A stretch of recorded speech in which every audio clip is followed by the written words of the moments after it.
नमस्कार सभी दोस्तों को। मैं Bhupendra Singh BS English classes 9460 पर आपका स्वागत करता हूं।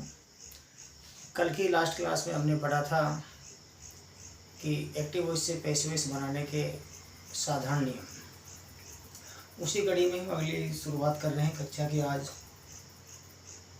एग्जाम्पलों के साथ में। कल जो हमने रूल्स लिखे थे उन नियमों को आपने पढ़ा होगा। हम ऐसी उम्मीद करते हैं आपसे। आपने हमें हमारे इस चैनल को खूब सपोर्ट दिखाया, उसके लिए आपको हम तहे दिल से आभार व्यक्त करते हैं। इस YouTube चैनल पर आपको निःशुल्क ग्रामर पढ़ाई जा रही है। आपको ग्रामर में जिस भी टॉपिक की दिक्कत हो, कोई भी टॉपिक हो ग्रामर का जिसमें आपको कोई प्रॉब्लम आ रही हो, तो आप कमेंट करके हमें बताएं ताकि अगले दिन आपको हम वो क्लास लेके आएँ।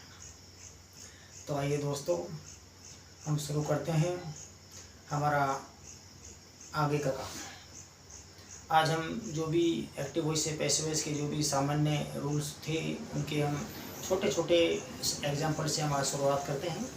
बड़े बेसिक रूल से, जीरो से आपको हीरो बना देंगे। और आप इस चैनल को सब्सक्राइब करें, लाइक करें और शेयर करें। और आगे देखिए एग्जाम्पल्स।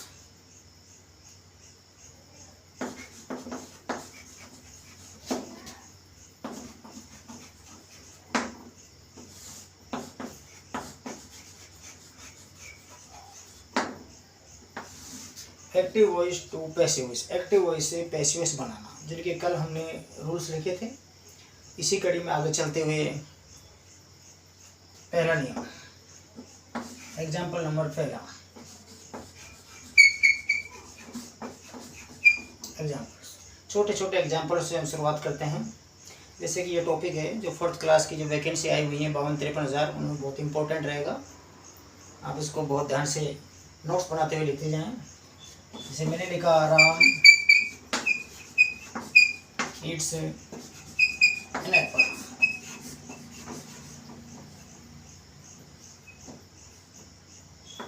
राम एक सेब खाता है। ये एक्टिव वॉइस वाक्य है। कल्पना करिए ये वाक्य परीक्षा में आ गया और इसे हमें बदलना है पैसिव वॉइस में। तो हम कैसे बदलेंगे? सबसे पहले तो हमें ये पता होना चाहिए कि इस वाक्य में सब्जेक्ट क्या है, वर्ब क्या है, ऑब्जेक्ट क्या है, हेल्पिंग वर्ब क्या है, यदि नहीं है तो क्यों नहीं है। एक्टिव से पैसिव वॉइस बनाते समय दो टेंस होते हैं, प्रेजेंट सिंपल टेंस और एक होता है सिंपल पास्ट टेंस। इन दोनों टेंसों में हेल्पिंग वर्ब का यूज नहीं किया जाता है। लेकिन जब हम पैसिव वॉइस बनाते हैं तो सिंपल प्रेजेंट टेंस में इज एम आर का यूज़ करते हैं और सिंपल पास्ट टेंस में वो वर्ब का यूज़ करते हैं। ये तो आपको पता ही होगा कि सिंगुलर के साथ इज लगता है, प्लूरल के साथ आर लगता है और आई के साथ एम लगता है। ठीक है, देखिए ये साधारण वाक्य है, इसको हम बोलते हैं पॉजिटिव सेंटेंस। अंत में फुल स्टॉप लगा हुआ है। साधारण वाक्यों की पहचान होती है कि ये किसी सब्जेक्ट से शुरू होते हैं। तो हमारा सब्जेक्ट है राम, जैसे ही है, सी है, इट है, किसी का नाम है, तो ये हो गया हमारा सब्जेक्ट। ठीक है, ये हो गया हमारा सब्जेक्ट। सब्जेक्ट के बाद होती है हेल्पिंग वर्ब। ठीक है, यदि हेल्पिंग वर्ब नहीं है तो मिलेगा मेन वर्ब। मेन वर्ब का मतलब होता है मुख्य क्रिया।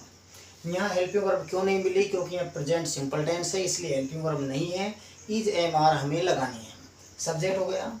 सब्जेक्ट के बाद मिलेगा हमें मेन वर्ब।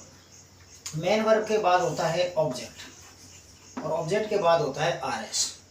अब कल हमने आपको एक नियम लिखाया था कि ऑब्जेक्ट को सब्जेक्ट के स्थान पर लिख देते हैं, अर्थात ऑब्जेक्ट से वाक्य की शुरुआत करते हैं। एन एप्पल, पहला अक्षर कैपिटल लेटर में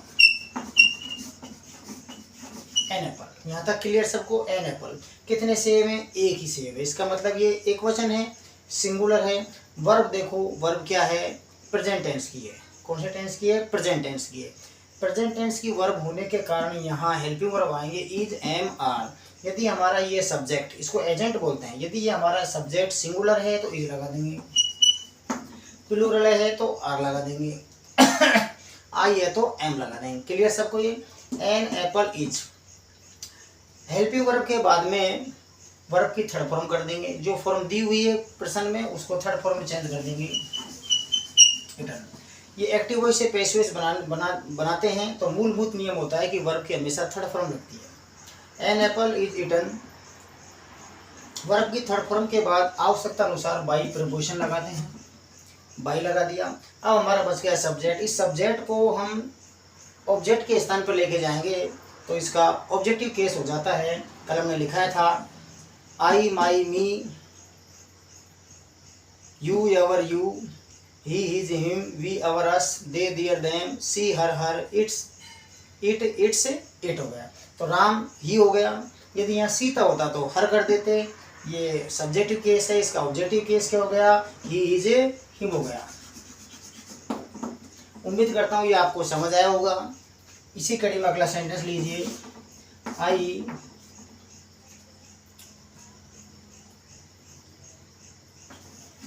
स्पीक इंग्लिश, मैं अंग्रेजी बोलता हूँ। तो आई क्या हो गया सब्जेक्ट, स्पीक क्या हो गया वर्ब, मेन वर्ब हो गया, और इंग्लिश क्या हो गया ऑब्जेक्ट। तो इंग्लिश से वाक्य शुरू करो। इंग्लिश, ये सब्जेक्ट्स होते हैं वो सिंगुलर होते हैं, वर्ब की यहाँ फर्स्ट फॉर्म लगी हुई अर्थात प्रेजेंट टेंस है इसलिए जाएगा। इंग्लिश इज थर्ड फॉर्म कर दो spoken, English is spoken by, third form के बाद आवश्यकता अनुसार बाई प्रीपोजिशन लगाए। आई का ऑब्जेक्टिव केस होता है मी। उम्मीद करता हूँ मैं आपको समझ आया होगा, बिल्कुल ही जीरो लेवल से बताया आपको। ठीक है, अगला सेंटेंस,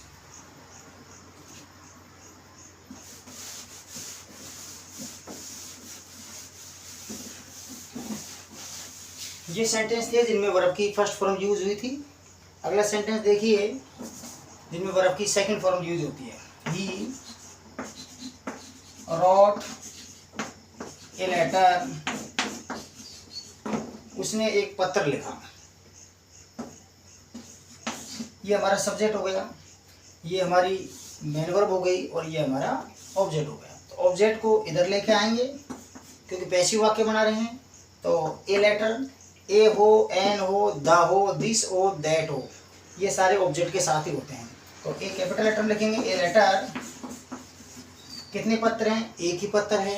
इससे पता लग रहा है कि सब्जेक्ट हमारा क्या मिला है, हमें सिंगुलर मिला है। वर्ब देखो क्या आई है, सेकंड फॉर्म आई है, इसका मतलब पास्ट टेंस है। जब वर्ब सेकंड फॉर्म में होती है तो हेल्पिंग वर्ब वॉज या वर लगाते हैं। सब सब्जेक्ट सिंगुलर होता है तो वर्ब वो सिंगुलर लगेगा, सब्जेक्ट प्लूरल है तो वर्ब भी प्लूरल लगेगा। A letter was, third form wrote की थर्ड फॉर्म रिटर्न होती है, रिटर्न है बाई, आवश्यकता अनुसार बाई प्रीपोजिशन लगाएं। ही की ऑब्जेक्टिव केस होता है ही इज हिम। उम्मीद करता हूँ ये समझ आया होगा आपको। अगला सेंटेंस देखिए, we play football,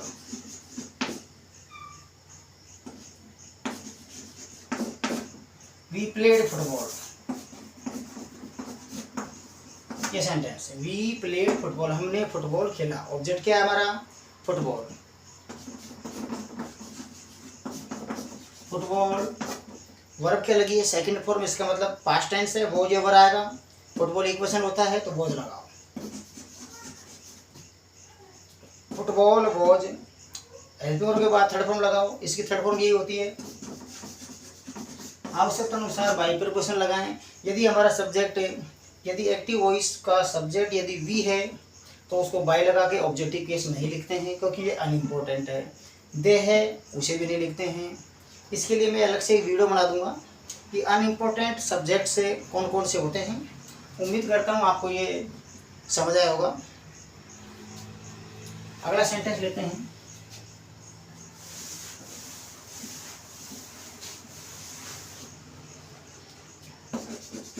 Mohan is eating ए बनाना, मोहन एक केला खा रहा है। यदि दिए हुए वाक्य में यदि वर्ब की चौथी फॉर्म दी हुई हो, जिसको बोलते हैं V1 + ing, तो उसका रूल क्या होता है बताएं। ये सब्जेक्ट हो गया, सब्जेक्ट हो गया। सब्जेक्ट के बाद ये हेल्पिंग वर्ब हो गई। हेल्पिंग वर्ब के बाद ये मेन वर्ब हो गया। मेन वर्ब के बाद ये सारा क्या हो गया, ऑब्जेक्ट हो गया। नियम क्या कहता है कि ऑब्जेक्ट से वाक्य की हम क्या करते हैं, शुरुआत करते हैं। ऑब्जेक्ट से वाक्य की शुरुआत करते हैं। तो ऑब्जेक्ट क्या है हमारा, ये बनाना। सब्जेक्ट, ऑब्जेक्ट, मेन वर्ब, ये तो आप छांटना सीख गए होंगे। साधारण वाक्यों में शुरुआत होती है सब्जेक्ट से। सब्जेक्ट के बाद होता है हेल्पिंग वर्ब। हेल्पिंग वर्ब नहीं है तो मेन वर्ब मिलेगा। उसके बाद होता है मेन वर्ब। मेन वर्ब के बाद होता है ऑब्जेक्ट। ऑब्जेक्ट के बाद होता है आर एस। तो ये बनाना कितनी केला है, एक ही केला है, एक वचन है। हेल्पिंग वर्ब ऑलरेडी दे रखी है, प्रेजेंट कंटिन्यूअस की है, तो यहाँ भी प्रेजेंट कंटिन्यूअस की लगेंगी। यहाँ इज दे रखा है तो हम बात इज एम आर की करेंगे, अन्य हेल्पिंग वर्ब की बात नहीं करेंगे। टेंस नहीं बदलना चाहिए, हेल्पिंग वर्ब नहीं बदलनी चाहिए। ये बनाना एक केला है इसलिए इज लगाओ। जब दिए हुई एक्टिव वॉइस वाक्य में वर्ब की फर्स्ट फॉर्म के साथ आईएनजी दिया हुआ हो तो हेल्पिंग वर्ब के बाद पैसिव बनाते समय बीइंग लगा देते हैं। ये बनाना इज बीइंग। बीइंग के बाद वर्ब की थर्ड फॉर्म लगाएंगे, ईट का ईटन हो जाएगा। अब देखें हमारा सब्जेक्ट इंपॉर्टेंट है तो उसको बाय लगा के लिखें, नहीं है तो यहीं फुल स्टॉप लगा देंगे। सब्जेक्ट इंपॉर्टेंट है, बाई के बाद में मोहन भी लिख सकते हैं हम, और मोहन को बदलकर हमें हिम भी लिख सकते हैं, ही हिजे हिम भी लिख सकते हैं। दोनों ही कंडीशन में ये सेंटेंस सही होगा। उम्मीद करता हूँ आपको ये वीडियो अच्छी लगी होगी। आप हमें कमेंट करके बताएं कि ये वीडियो आपको कैसी लगी। कल हमने जो रूल्स पढ़े थे उन्हीं के आधार पे हमने ये एग्जाम्पल्स हल किए हैं। तो उम्मीद करता हूँ कि आपको ये वीडियो अच्छी लगी होगी। तो आप इस चैनल को सब्सक्राइब करें और लाइक करें। मिलते हैं अगली वीडियो में। धन्यवाद।